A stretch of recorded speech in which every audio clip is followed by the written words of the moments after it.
Here's in this video I'm going to show you how to add form fields in PDF with Adobe Acrobat.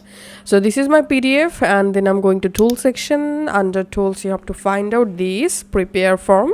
Click on this action, and here you will find all available fields to add or make a form.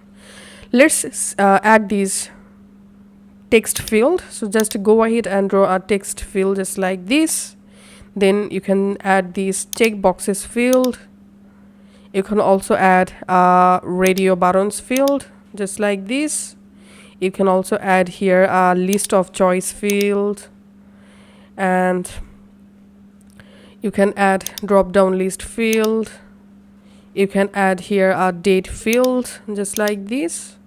Now I'm clicking on preview, and here we can see this is my text field, this is my checkbox field, this is my radio button field, this is a